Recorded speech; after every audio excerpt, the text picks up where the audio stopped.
Ladies and gentlemen, welcome our guest marriage counselor, Reverend Dr. N. Ngwenya. I will invite him to come and sit with me for this interactive discussion on this vital subject on Christian courtship and dating, how it should be done, orderly, scriptomessagically, and I'll open the floor for you and our online friends to freely fire you questions.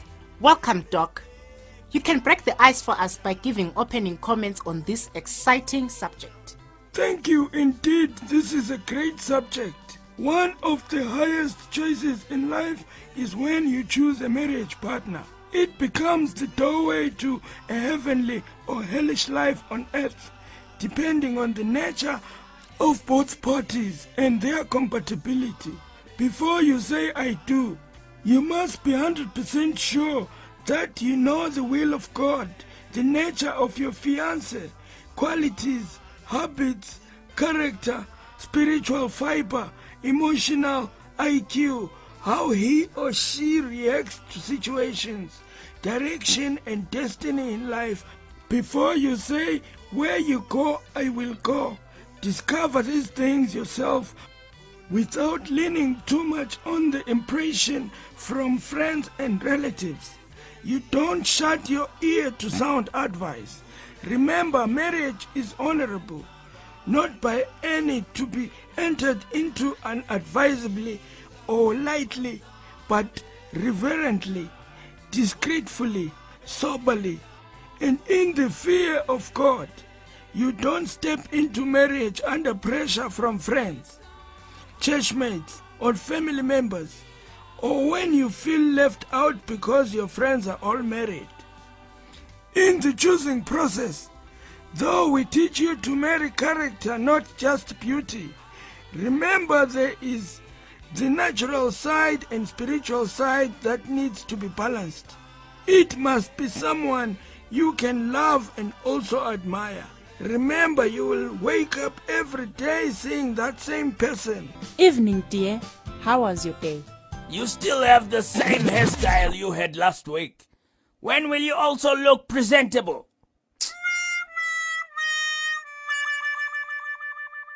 The good thing in Christian marriages is that there is no discrimination on tribal grounds or riches, yet the man must be ready to work hard in teamwork with wife to provide decent living for the family. Yes, Reverend. Please explain more on courtship. Why is it necessary? What are the do's and don'ts at this stage, and how long should it be? What is the role of parents and pastors? Is there a scriptural protocol to be followed? And what is the right timing? When is one considered ready? Just give us the courtship basics about who, what, when, where, how, and why. Courtship is a relationship between a man and a woman in which they seek to determine their compatibility and if it is God's will for them to marry each other under the protection, guidance, and blessing of their parents or mentors.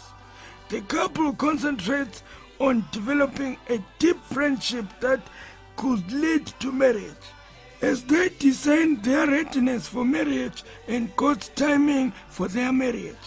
In Numbers 30 verses 3 to 5, parents have spiritual authority to annul a relationship that doesn't work.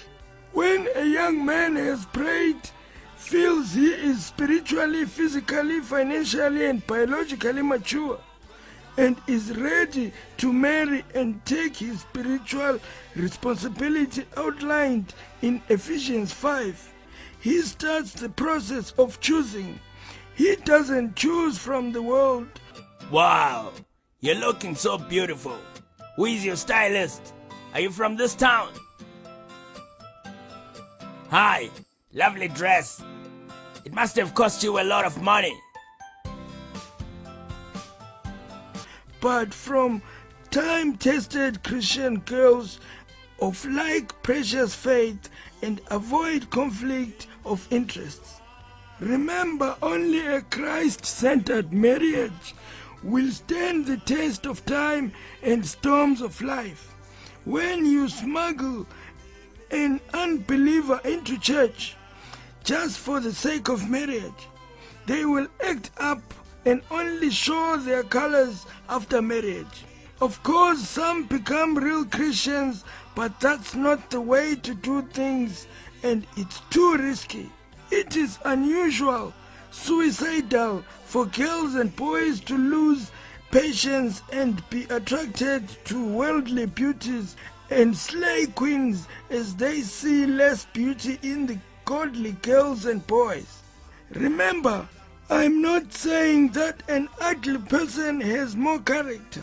Sometimes you can marry someone who doesn't have both character and beauty, or marry someone with both. I'm only saying that a marriage based on temporary qualities won't last when those qualities vanish, for example, beauty, money, and social status. Yet we need these things to decorate our marriage life, but not as the foundation. It's good to marry young, as long as you are mature and ready. It's not a spirituality marker to marry late. It's good to grow with your children, not to take them to preschool using your pension money. Courtship is reversible. If during the courtship one or both parties realize that marriage is not God's will and they end the relationship, the courtship has not failed. On the contrary, the courtship was successful because God gave the direction that was sought through it. Yet we don't believe in wasting one another's time and emotions. Rather pray and get more spiritual trial and error approach with minimal spiritual guidance. Know how God speaks to you without basing on vague fleeces and dreams that you round off to the nearest as inspiration. There is no spiritual protocol defining the methodology. For example, to say, go and see the pastor first, and he talks to the girl. Yet we have many scriptures that guide us in purity, chastity, conduct, and behavior around congregants of opposite sex, and these days even of the same sex. Different congregations apply certain protocol just to do things decently and in order. 1 Corinthians chapter 14 verse 40. In upholding high spiritual standards, we teach of youths that the first kiss is at the altar, at your wedding day.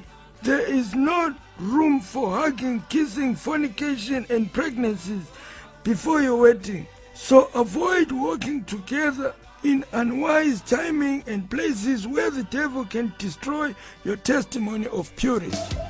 Is there any danger with online dating and online courtship?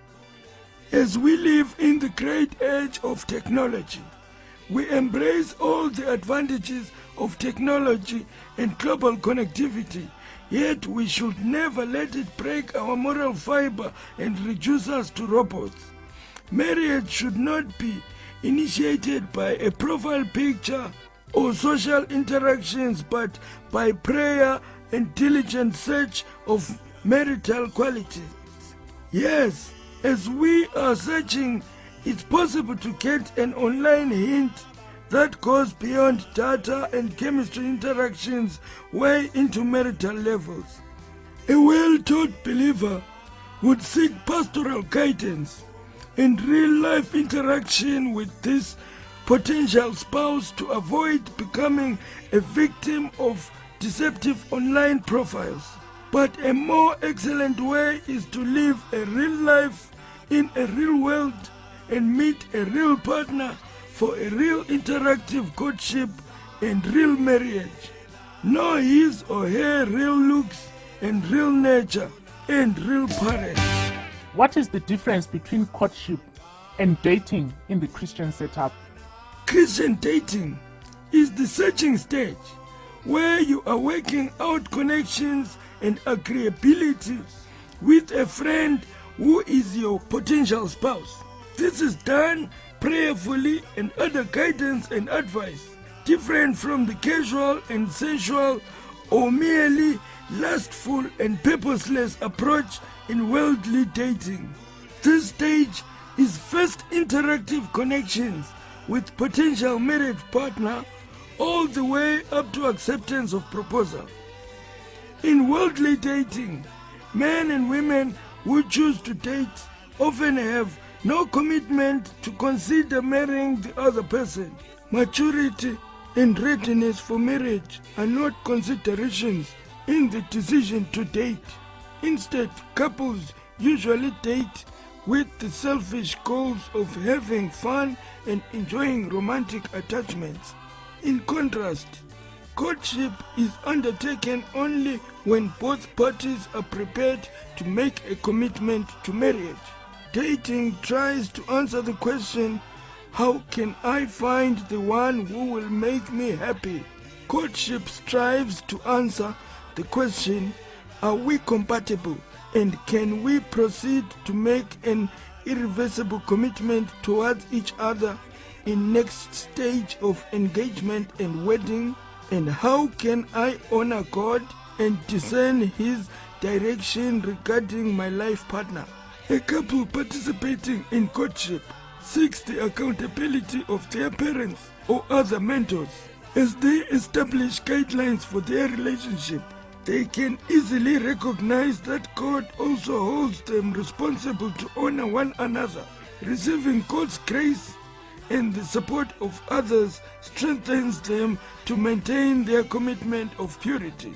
Dating as an activity of love and outings must continue throughout courtship and entire marriage life as moments of quality time for the couple. We hear there is a lot of acting and hypocrisy during courtship. How do I then remove his mask to know his true colors before it's too late? Isn't a very long courtship better? Yes, there is a danger of reality versus expectations in marriage. You must know your partner thoroughly well during courtship. Know their real nature. Know how they react in extreme anger and in extreme happiness, and how loyal they are to the word of God. You can discuss about getting real, but if you lead the way by expressing your real nature and your real likings, it causes your spouse to come out of the shell and act real. Moreover, prayer brings all issues to light.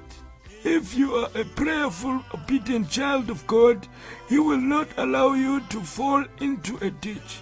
However, remember that you will not find a Mr. or a Mrs. Perfect. Some little things you will overlook or overcome together as you learn how to selflessly live together and bless each other in marriage.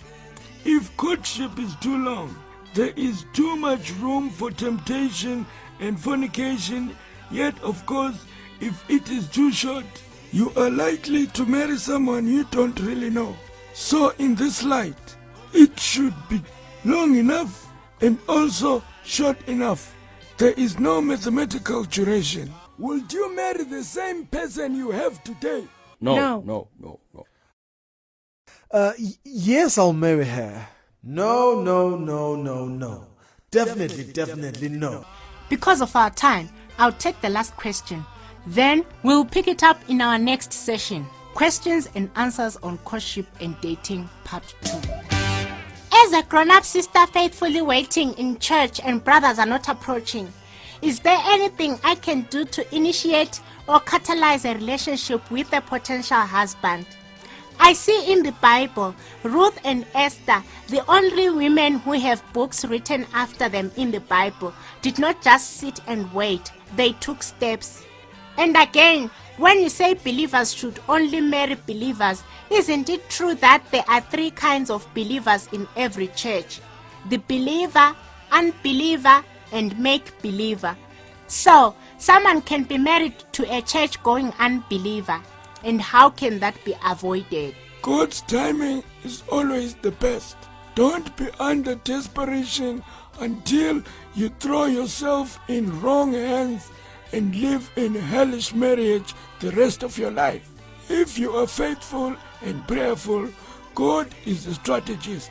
He will move the pieces together and bring the right guy at the right time.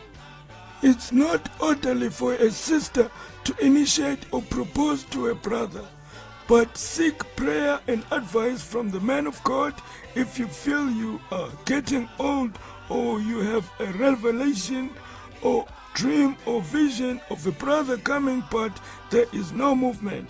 But don't go and crank that vision or dream on him. If it is of God, it will materialize. The example of Ruth and Esther in the Bible is for rehearsal of the redemption story more than a marriage template. Yes, even in church, be careful to marry someone who believes the same way you do. Not everyone is prone to strange revelations, for example, polygamy, or someone who is unstable in faith and prone to infidelity, or a wolf in sheep clothing. Many times you attract who you are. Many people abuse the scripture in 1 Corinthians 7 verse 14, which says a godly wife or husband sanctifies the ungodly one, and use it to smuggle worldly spouses into church for marriage.